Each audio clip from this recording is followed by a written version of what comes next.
kami dari Himpunan Mahasiswa Akuntansi Universitas Pinan Nusantara. Pada video sebelumnya, kami telah membahas mengenai apa itu pajak, manfaatnya, dan cara membayarnya. Nah, sekarang kami akan menjelaskan cara perhitungan pajak yang perlu dibayarkan oleh karyawan. Selamat menyaksikan!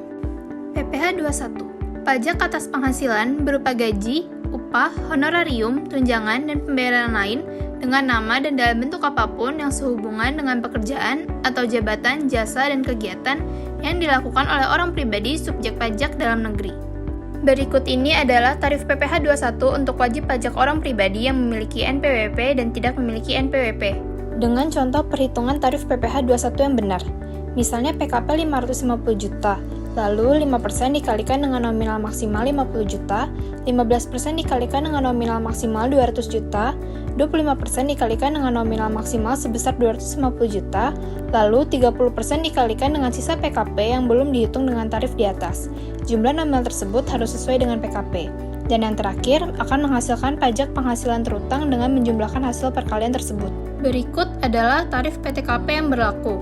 Untuk wajib pajak orang pribadi akan menjadi Rp54 juta. Untuk wajib pajak yang kawin mendapatkan tambahan sebesar Rp4.500.000. Tambahan untuk seorang istri yang penghasilannya digabung dengan penghasilan suami sebesar Rp54 juta. Tambahan untuk setiap anggota keluarga sedara dan keluarga semenda dalam garis keturunan lurus serta anak angkat sebesar Rp4.500.000. Maksimal 3 orang setiap keluarga. Dan berikut adalah total PTKP yang sesuai dengan status keluarga. Yang dijadikan pengurang penghasilan bruto dalam PPh 21 adalah biaya jabatan sebesar 5% dari penghasilan bruto maksimal Rp500.000 sebulan atau Rp6 juta setahun. Iuran pensiun atau iuran jaminan hari tua yang dibayarkan oleh penerima penghasilan.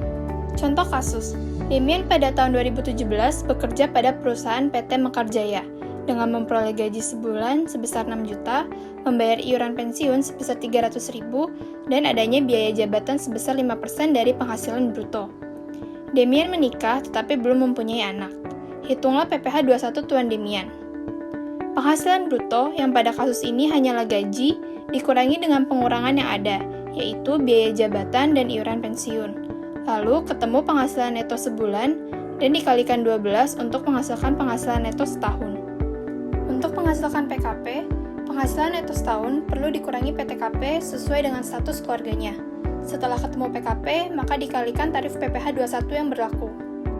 PPh 23. Pajak yang dipotong atas penghasilan yang diterima atau diperoleh wajib pajak dalam negeri, baik orang pribadi maupun badan, dan bentuk usaha tetap yang berasal dari modal, penyerahan jasa, atau penyelenggaraan kegiatan selain yang telah dipotong PPh pasal 21.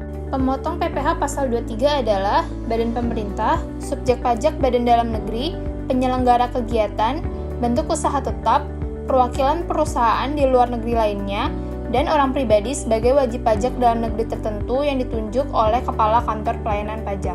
Berikut objek, tarif, serta perhitungan PPh 23. PPh pasal 23 dapat dihitung dengan mengalihkan tarif dengan jumlah bruto penghasilan atau DPP.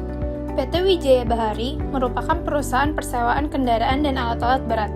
Civil Loco Property menyewa beberapa kendaraan dan alat berat senilai Rp110 juta. Sudah termasuk PPN. Maka, berapakah besar beban PPh pasal 23 yang harus dipotong oleh Civil Loco Property? Pertama, kita harus mencari tahu terlebih dahulu DPP-nya, karena harga sudah termasuk PPN. Sehingga, DPP sebesar 100 juta. Lalu, PPh pasal 23 dapat dihitung dengan cara mengalihkan tarif sebesar 2% dikali dengan DPP, yaitu 100 juta, sehingga PPh pasal 23 sebesar 2 juta. PT Cairo mengadakan perlombaan menyanyi dalam rangka HUT RI ke-75. Lilis Vokal Group memenangkan lomba menyanyi dan mendapatkan hadiah sebesar Rp20 juta. Lilis Vokal Group tidak memiliki NPWP. Maka, berapakah besar beban PPh 23 atas hadiah yang harus dipotong oleh Lilis Vokal Group? PPh 23-nya adalah tarif sebesar 15% dikali 2 dan dikali DPP sebesar 20 juta menjadi 6 juta. Mengapa dikali 2? Karena penerima penghasilan tidak memiliki NPWP. PT Roma meminta jasa dari Pak Albert sebagai aktuaris sebesar 50 juta rupiah. Sehingga PPh 23-nya adalah tarif sebesar 2% dikali DPP sebesar 50 juta rupiah sama dengan 1 juta rupiah.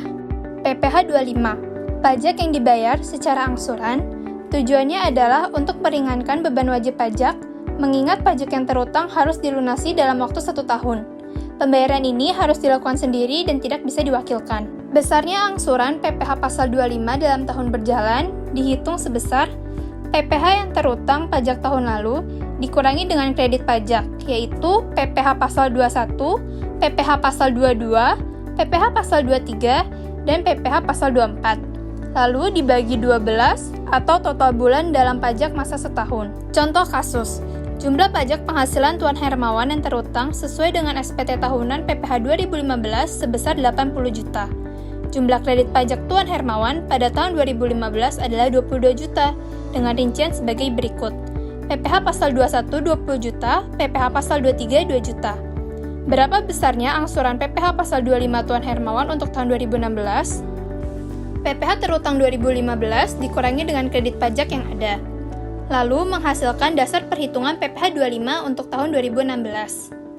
Sehingga besarnya PPh pasal 25 per bulan adalah 58 juta dibagi 12 sama dengan Rp4.834.000. PPh final 4 ayat 2. Pajak penghasilan atas jenis penghasilan tertentu yang bersifat final dan tidak dapat dikreditkan dengan pajak penghasilan terutang. Berikut objek dan tarif PPh pasal 4 ayat 2. Contoh kasus. Tuan Tony mendapat penghasilan dividen sebesar 15 juta atas penanaman modal di PT CCC. PPh pasal 4 ayat 2 yang dibayar oleh Tuan Tony adalah 10% dikali 15 juta sama dengan Rp1.500.000. Sekian penjelasan mengenai perhitungan pajak yang dibayarkan oleh karyawan. Dan jangan lupa untuk melaporkan SPT tahunan ya.